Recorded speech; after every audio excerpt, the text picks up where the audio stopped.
श्री स्वामी समर्थ. नमस्कार प्रेमळ स्वामी भक्तांनो. असे मानले जाते की गीता हा एकमेव धर्मग्रंथ आहे जो माणसाला खऱ्या अर्थाने जीवन जगायला शिकवतो. गीतेमधून मानवाला जीवनातील धर्म, कर्म आणि प्रेमाचे धडे देण्यात आले आहेत. भागवत गीतेचे ज्ञान मानवी जीवन आणि जीवनानंतरचे जीवन या दोन्हींसाठी खूप उपयुक्त मानले गेले आहे. असे म्हटले जाते की गीता हे जीवनाचे संपूर्ण तत्वज्ञान आहे. गीतेतील तत्वज्ञाने पालन करणारी व्यक्ती सर्वश्रेष्ठ असते. गीतेत श्रीकृष्णाने दुःखाला सर्वात चांगला मित्र म्हटले आहे. त्याचे कारण देखील गीतेत देण्यात आले आहे. आज देखील अनेक लोक गीतेतील शिकवण अंगीकारून जीवन जगत आहेत. गीतेतील शिकवण अंगीकारल्यानंतरच जीवन होते अशी भक्तांची श्रद्धा आहे. गीतेमध्ये श्रीकृष्णाने दुःख हे माणसाला सर्वात चांगला मित्र म्हणून वर्णन केले आहे. कारण दुःख तुम्हाला भगवंताचा शोध घेऊन देते. प्रत्येक माणसाच्या आयुष्यात नकारात्मक विचार येणे निश्चित असते, पण त्या विचारांना तो किती महत्त्व देतो हे त्या माणसावर अवलंबून असते. गीतेनुसार सर्वात समजूतदार आणि स्थिर मनाचा माणूस तो आहे जो यशाचा गर्व करत नाही आणि अपयशाने दुःखी होत नाही.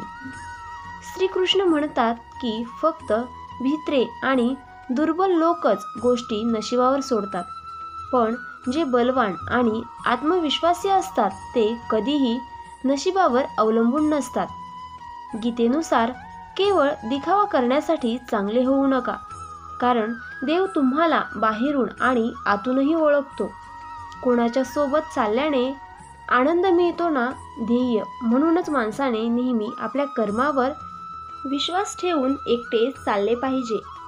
तुम्ही जर स्वतःच्या नजरेत योग्य असाल तर लोकांच्या नजराकडे लक्ष देऊ नका, कारण लोकांच्या नजरा त्यांच्या गरजेनुसार बदलत असतात.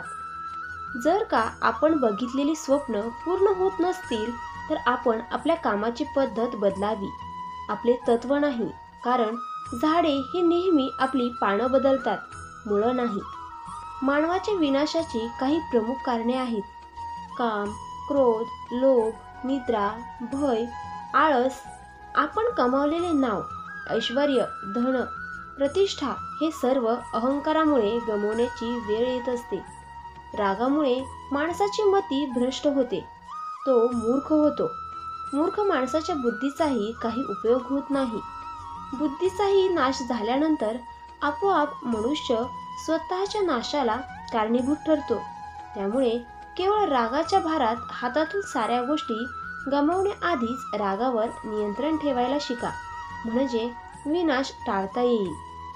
स्वतःला सुखी ठेवायचे असेल तर कधीही इतरांना दुःखी देण्याचे पाप डोक्यावर घेऊ नका.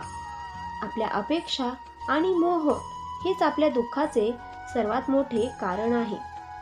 जर आपण आपले मन आपल्या ताब्यात ठेवले नाही तर तेच मन आपल्या शत्रुत्वाचे कार्य करू लागते.